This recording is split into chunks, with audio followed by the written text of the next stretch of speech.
السنة علماء السنة نار الرسالة يا رسول الله.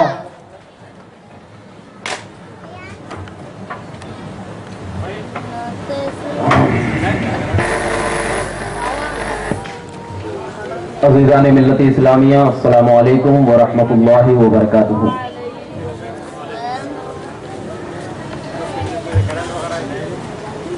تمام لوگوں سے ادباً گزارش یہی ہے کہ جو لوگ ٹھہرے ہوئے ہیں اگر خالی کرسی پہ آ کے بیٹھ جائیں تو بہت اچھا ہوگا،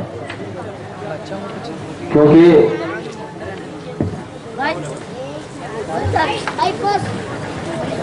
اللہ کے نبی صلی اللہ علیہ وسلم ارشاد فرماتے ہیں کہ ید اللہ علی الجماعت، یعنی اللہ کی جو رحمت ہوا کرتی ہے وہ اکٹھے لوگوں پہ ہوا کرتی ہے. تو یہ نبی کی محفل ہے، تو اگر نبی کی محفل میں بیٹھیں گے تو انشاءاللہ اللہ تبارک و تعالیٰ کی رحمت بھی آپ پر ضرور سایہ فگن ہوگی.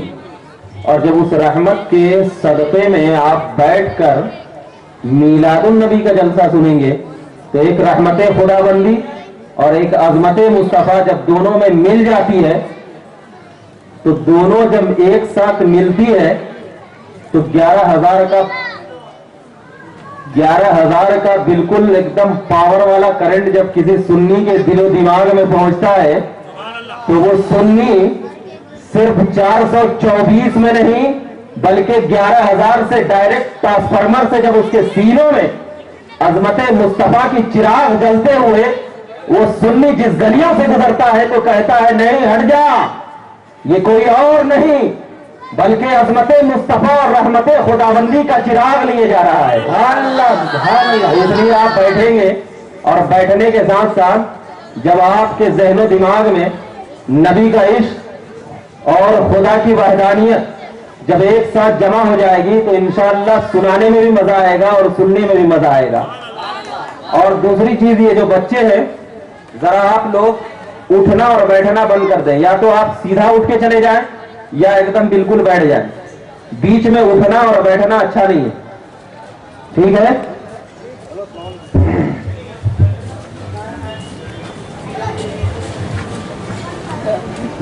الحمدللہ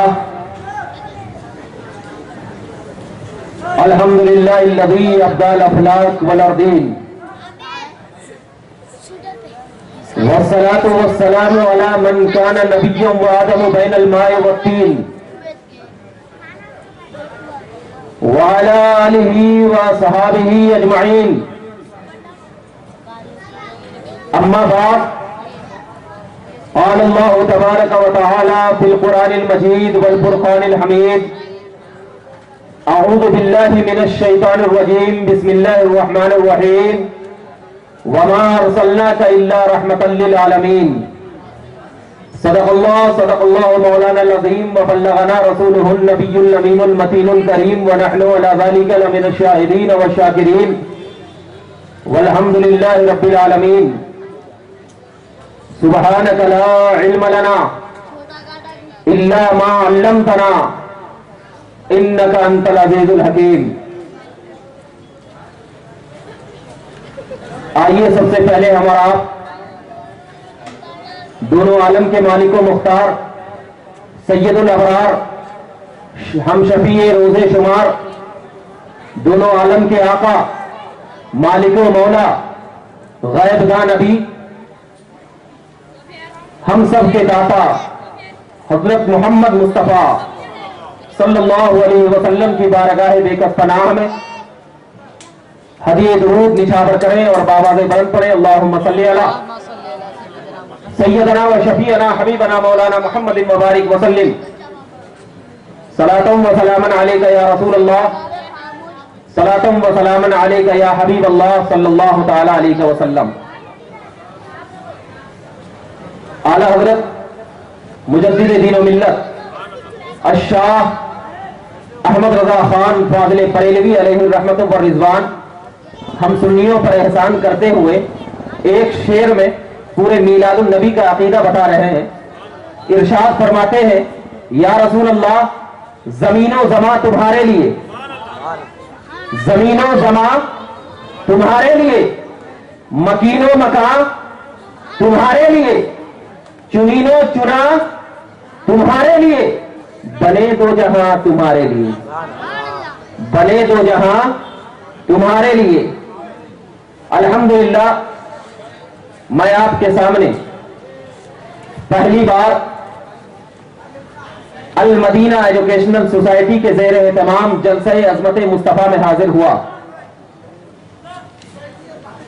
جن کے بانی الحاج حضرت سید محمد عبدالعزیز خان صاحب کا میں بہت شکر گزار ہوں، اور ان کے جو ارکان ہیں، اراکین ہیں، ان کا بھی میں تہہ دل سے شکریہ ادا کرتا ہوں کہ انہوں نے ایسے جلسے میں بلایا جو جلسہ کے عظمت مصطفیٰ کے نام سے ہو، اور عظمت سے ہی ظاہر ہوتا ہے کہ تعظیم کس کے اندر ہے۔ تو اسی بنیاد پر میں آپ کے سامنے جلسہ عظمت مصطفیٰ میں کلام مقدس کی مشہور و معروف آیت کریمہ کی تلاوت کا شرف حاصل کیا۔ اللہ رب العزت اپنے کلام میں ارشاد فرماتا ہے، وَمَا أَرْسَلْنَاكَ إِلَّا رَحْمَةً لِّلْعَالَمِينَ۔ اس کا تو عام طور پر آپ نے ترجمہ سنا ہوگا، وَمَا أَرْسَلْنَاكَ إِلَّا رَحْمَةً لِّلْعَالَمِينَ، اے محبوب میں نے آپ کو نہیں بھیجا، ہم نے آپ کو نہیں بھیجا الا رحمت للعالمین، صرف دونوں عالم کے لیے رحمت بنا کر، سارے عالم کے لیے رحمت بنا کر۔ اب ذرا دیکھیے یہ ترجمہ آپ کو تمام جلسوں میں جب بھی آتا ہے تو آپ کو یہ ترجمہ بالکل ایک دم سوٹیبل ہوتا ہے کہ اے محبوب ہم نے آپ کو سارے جہاں کے لیے رحمت بنا کر بھیجا۔ مگر میں 2 منٹ علماء سے خطاب کرتا ہوں، پھر اس کے بعد آپ کے سامنے آتا ہوں۔ اللہ تبارک و تعالی نے فرمایا، وَمَا أَرْسَلْنَاكَ إِلَّا رَحْمَةً لِّلْعَالَمِينَ، اے محبوب ہم نے آپ کو سارے جہاں کے لیے رحمت بنا کر بھیجا۔ تو اب جو یہ ارسلہ ہے، علماء سے خطاب ہے، پھر اس کے بعد میں آپ کو سمجھا دوں گا کہ انشاءاللہ تبارک و تعالی آپ کو بات سمجھ میں آ جائے گی۔ یہ ارسلہ عربی گرامر ہے، فعل ہے، تو جب ارسلہ فعل ہے تو اب علماء کرام فرماتے ہیں یہ ہمارے کوئی اعلیٰ حضرت نے نہیں فرمایا جس کو آپ ہم مانتے ہیں غیر نہیں مانتے، ان کو تو وہ فرمایا ہے جس کو ہم بھی مانتے ہیں غیر بھی مانتا ہے، جس کا نام امام صفوی ہے، امام خلیل ہے، امام اور دوسرے ائمہ نحو ہے۔ فرماتے ہیں یہ جو رحمت ہے، رحمت، یہ جو لفظ رحمت ہے، رحمت للعالمین میں جو لفظ رحمت ہے، یہ رحمت ارسلہ کا مفعول لہو ہے، ارسلہ کا مفعول لہو ہے۔ مطلب آپ نہیں سمجھ رہے ہوں گے، علماء جانتے ہیں کہ جب مفعول لہو ہوتا ہے تو اس کا معنی کیا ہوگا کہ اے محبوب ہم نے آپ کو صرف رحمت ہی کی وجہ سے بھیجا، ہم نے آپ کو صرف رحمت ہی کی وجہ سے بھیجا۔ یہ تو ایک ترکیب ہے، دوسری ترکیب میں بعد میں کروں گا کیونکہ میں آپ کو تبصرہ کرتا چلوں۔ اب جب میں رحمت کو ارسلہ کا مفعول بولتا ہوں تو اس کا معنی تمام نحو کی کتابوں میں لے لو، چاہے کھلے مدرسے میں لو چاہے بند مدرسے میں لو، تمام کتابوں میں یہ بات موجود ہوگی، اس کا معنی یہی ہوگا اے محبوب ہم نے آپ کو رحمت ہی کی وجہ سے بھیجا۔ اب ذرا دیکھنا، جب اللہ تبارک و تعالیٰ نے کہہ دیا اے محبوب میں نے آپ کو صرف رحمت ہی کی وجہ سے بھیجا، تو اب جب نبی ہمارا صرف رحمت ہی کی وجہ سے آیا ہو تو اب ان کا امتی دہشت گرد کیسے ہو سکتا ہے؟ کیونکہ جب میرا نبی صرف ساری کائنات میں رحمت کو لے کر آ رہا ہو تو اب اس کا امتی جب میرے نبی کا عشق سینے میں لے کر چلے گا، اپنے نبی کی عظمت کو سینوں میں لے کر، جب مدینے والوں کی آنکھوں کا تارا، جب امتی حیدرآباد کی سرزمین پر اس فلک نما کی دھرتی پر جب اس عظمت مصطفیٰ کو اپنے سینوں میں بسا کر کسی گلیوں میں گزرے گا تو لوگ کہیں گے یہ کوئی اور نبی کا امتی نہیں ہے بلکہ وہ اسی نبی کا امتی ہے جو نبی کے صرف رحمت ہی کی وجہ سے آیا ہے۔ اللہ، نعرہ تکبیر، نعرہ رسالت، نعرہ رسالت۔ پتہ کیا چل گیا کہ میرا نبی صرف رحمت ہی کی وجہ سے آیا، میرا نبی صرف رحمت ہی کی وجہ سے آیا۔ میں ایک کال پیش کرنا چاہتا ہوں۔ آج سعودی عرب میں ایک مفتی صاحب ہیں جو کہتے ہیں کہ میرا نبی آنے کے بعد رحمت بنا۔ سعودی عرب کے ایک مفتی صاحب ہیں جو کہتے ہیں کہ نہیں، نبی جب مکہ میں آ گئے تب رحمت، نبی جب مکہ میں آئے تب رحمت۔ تو اب میں ان سے یہی کہتا ہوں کہ اگر مکہ میں آئے تب رحمت، اس سے پہلے رحمت تھے یا نہیں تھے؟ اگر مجھے عبد المنان صاحب نے دعوت دیا، حضرت آپ توحید سینٹر سے ہمارے جلسے میں آئیے، تو میں آنے کے بعد مقرر بنا یا پہلے سے مقرر تھا؟ آنے کے بعد مقرر بنا یا پہلے سے مقرر تھا؟ اگر میں مقرر نہ رہتا تو مجھے دعوت نہ ملتی۔ مطلب یہی ہے کہ میں اس اسٹیج پہ آنے سے پہلے مقرر رہ چکا ہوں۔ تو اگر جو یہ قول کرتے ہیں کہ میرا نبی آنے کے بعد رحمت، تو میں ان سے پوچھتا ہوں آنے سے پہلے میرا نبی کیا تھا؟ آنے سے پہلے میرا نبی کیا تھا؟ ارے اللہ تبارک و تعالیٰ نے کہا، اے محبوب، ہم نے آپ کو ساری جہاں کے لیے رحمت بنا کر بھیجا۔ کیوں؟ اس لیے کہ جب حضرت آدم آئے تو آپ کے رحمت کا صدقہ تھا کہ اسے صفی اللہ بنا دیا۔ حضرت نوح آئے تو آپ کی رحمت کا صدقہ تھا کہ اسے نجات دے دیا۔ حضرت ایوب آئے تو ان کو صبر عطا کیا، یہ آپ کی رحمت کا صدقہ تھا۔ حضرت ابراہیم آئے تو ان کو آگ سے محفوظ کر دیا، یہ آپ کی رحمت کا صدقہ تھا۔ حضرت عیسیٰ آئے تو ان کو مسیحیت کا چراغ جلا دیا، آپ کی رحمت کا صدقہ تھا۔ حضرت موسیٰ آئے، اسے تکلم عطا کر دیا، آپ کی رحمت کا صدقہ تھا۔ میں تو آپ کی رحمت کا صدقہ حضرت آدم سے لے کر حضرت عیسیٰ تک لوٹاتا آ رہا تھا۔ ایسا نبی، جب وہی نبی مکہ کی سرزمین پر سراپا رحمت بن کر 12 ربیع الاول کی صبح صادق کے وقت جلوہ نمودار ہوا، ایسی رحمت والی نگاہ تھی جو ابو بکر پہ پڑی، صدیق اکبر کا خطاب مل گیا، عمر پہ پڑی، فاروق اعظم کا صدقہ مل گیا، عثمان پہ پڑی، سخاوت کا پاسدار بنا دیا گیا، علی پہ پڑی کرامت کا حقدار بنا دیا گیا۔ ایسی رحمت جب وہی رحمت کو لے کر تمام دنیا پہ پڑی تو ساری دنیا کہنے لگی یہ ایسا نبی ہے جو مکہ میں بھی رحمت ہے، مدینے میں بھی رحمت ہے۔ نعرہ تکبیر، نعرہ رسالت، نعرہ رسالت۔